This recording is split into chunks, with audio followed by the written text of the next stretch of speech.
아마존이 연내 비트코인 결제 시작하나? 세계 최대 전자상거래사 아마존이 올해 안에 비트코인 결제를 시작할 것이라는 관측. 아마존이 올해 안에 비트코인 결제를 시작할 것, 그리고 점차 결제에 사용할 수 있는 암호화폐 종류를 늘려갈 것이라고 말했네요.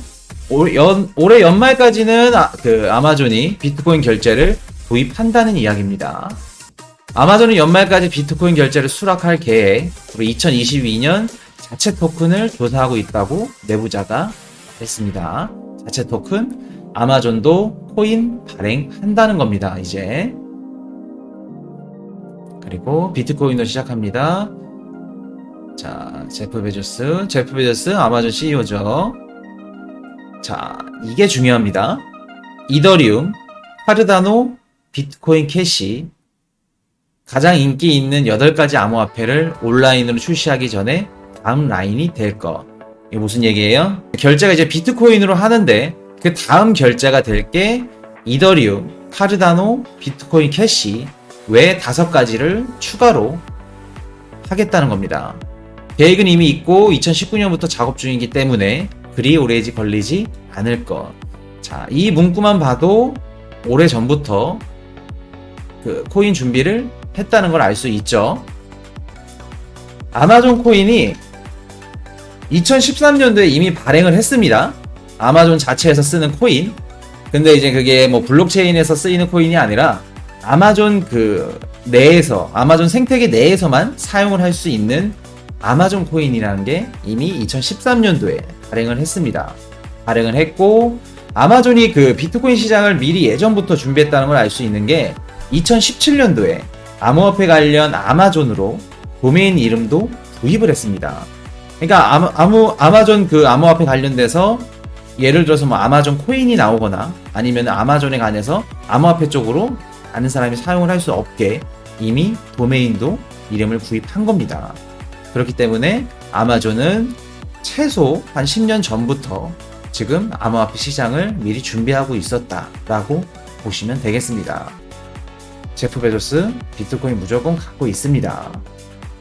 아마존 회사가 이제 법인이 갖고 있을 수도 있지만 제프 베조스도 개인적으로 무조건 갖고 있다.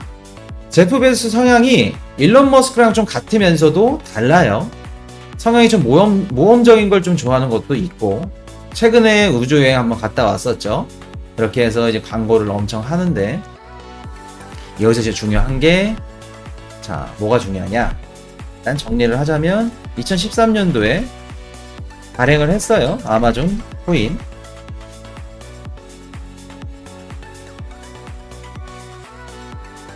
어떻게 생겼냐? 이렇게 생겼습니다. 300 아마존 코인 해가지고 이런 식으로. 그러니까 이 코인을 사면은 아마존에서 쓸 수가 있는 거죠. 그런 식으로 예를 들면은 뭐 선불 카드 그런 개념입니다. 그래서 결제를 미리 하고 그 적립금으로, 코인이죠. 뭐 코인 이꼴 적립금이니까 그 코인 그 금액만큼 아마존에서 쓸 수가 있는 겁니다. 자, 이런 식으로 코인이 있었고, 자, 있었고, 그리고 이미 2017년도 아마존 도메인 이름도 구입했죠. 이게 암호화폐 관련된 겁니다.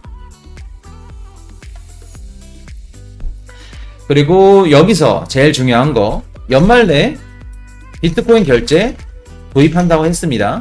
하고 추가로 9종을 할 건데, 거기에 뭐가 들어가냐? 이더리움, 에이다, 비트코인, 캐시, 이렇게 3가지는 지금 오픈된 게 이렇게 3가지는 확실히 들어간다는 겁니다. 추가 5종 어떤 거 들어갈까요? 예상 한번 해봅시다. 추가 5종 들어갈 코인들. 유력한 거, 뭐 라이트코인 들어가겠죠.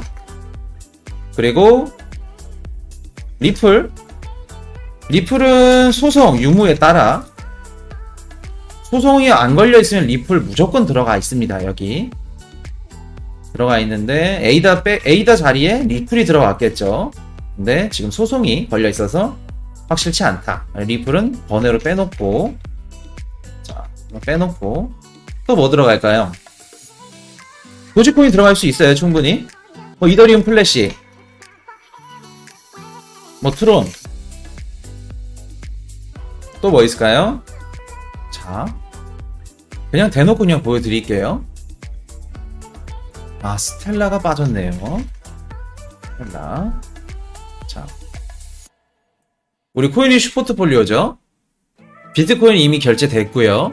이더리움, 비트코인 캐시, 그리고 에이다는 무조건 들어간다고 지금 됐고요. 그럼 나머지 있는 게 이더리움 클래식이랑 리플, 스텔라, 트론인데 이 네 가지 중에 최소 못 들어가도 리플을 뭐 들어간다고 생각을 해야 되죠. 리플, 이더리움 클래식, 스텔라 요거 세 가지는 최소한 들어간다. 뭐 이런 식으로 가는 겁니다. 이미 지금 나온 것만 해도 우리 코인이슈 포트폴리오에 네 가지가 지금 포함이 돼 있죠. 얘네들 나중에 아마존 이제 코인 기사 뜰 때 한 번 더 떡상할 겁니다. 그리고 번외로 아마존이 지금 더 클 수밖에 없는 게 그냥 여담으로 요거는 알고 계시면 좋은 겁니다. 아마존 CEO가 제프 베조스죠. 근데 제프 베조스랑 트램프, 뭐 트럼프인데 뭐 트램프라고 하겠습니다. 트램프랑 사이가 엄청 안 좋습니다. 그래서 이제 트럼프가 그 경선 전에도 2016년도죠. 그 공화당 경선 당시부터 감정 싸움이 서로 엄청 났어요. 그래서 그 제프 베조스 트위터에 그 자신이 이제 그 운영하는 거 있죠. 민간 로켓. 거기서 트럼프를 태워서 우주에 보내버리겠다. 라고 막 조롱도 하고 그럴 정도로 사이가 엄청 안 좋습니다. 그래서 트럼프가 이제 대선 전부터 공약을 내세운 게 뭐냐? 아마존이 세금을 너무 적게 내고 있다고 아마존을 자기가 대선이 된다고 하면 당선이 되면 아마존을 규제하겠다라는 그 아젠다를 은근히 이렇게 풍겼습니다. 풍겼는데 행여나 다를까 당선이 되고 나서 그 세금 문제부터 이제 그 규제를 하기 시작했죠. 그래서 한동안은 아마존 그 주가가 떨어지기도 했는데 어떤 문제로 했었냐? 아마존이 1인 우체국 서비스를 그 시행을 했어요. 1인 우체국 서비스가 뭐냐? 쉽게 말해서 우리나라로 치면은 쿠팡 그 로켓 배송입니다. 그래서 그 1인 우체국이라고 해가지고 개인이 1만 달러 정도 초기 자금을 내면 아마존에서 배달 차량을 이렇게 싸게 임대를 해줍니다. 그래서 해당 지역을 배송하게 하는 시스템이에요. 어떻게 보면 쿠팡 로켓 배송이랑 비슷한 건데 우리나라는 뭐 공휴일 뭐 이런 거 상관없이 24시간 새벽 배송도 하고 막 그렇게 하죠.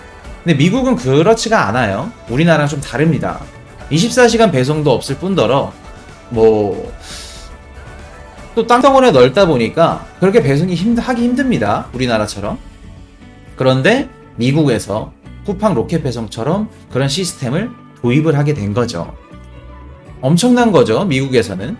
근데 이제 그런 1인 우체국 서비스가 그 트럼프는 수천 개의 소매업체가 1인 우체국 서비스 때문에 파산을 했다 라고 걸고 넘어집니다. 넘어지면서 세금도 많이 물리고 적게 낸다고 계속 규제를 하겠다고 얘기를 했었죠. 그래서 그만큼 제프 베조스랑 사이가 안 좋아요. 안 좋은데 이제 대선 당선하고 나서 바로 규제가 들어갔죠. 트럼프 쪽에서. 그리고 페이스북을 치켜 올리면서 아마존을 내려 깎았어요. 그래서 뭐 그런 그 공화당이랑 이렇게 사이가 일단은 안 좋습니다. 트럼프랑 제프 베조스랑. 그래서 아마존은 친민주 쪽이다. 이렇게 보시면 됩니다. 그래서 제프 베조스가 사이가 안 좋습니다. 이런 식으로 가는 거고 이 이야기를 하는 이유가 뭐냐? 지금 친민주당이기 때문에 아마존은 지금 정권에서는 팀이 강력합니다. 뭐 향후 어떻게 정권이 바뀔지는 모르겠지만 일단은 향후 몇 년 안에는 제프 베조스가 힘을 얻고 코인 시장에도 그렇고 크게 다가올 겁니다. 그러니까 아마존에서 내년에 아마존 코인 발행 계획이 있다고 하죠. 그래서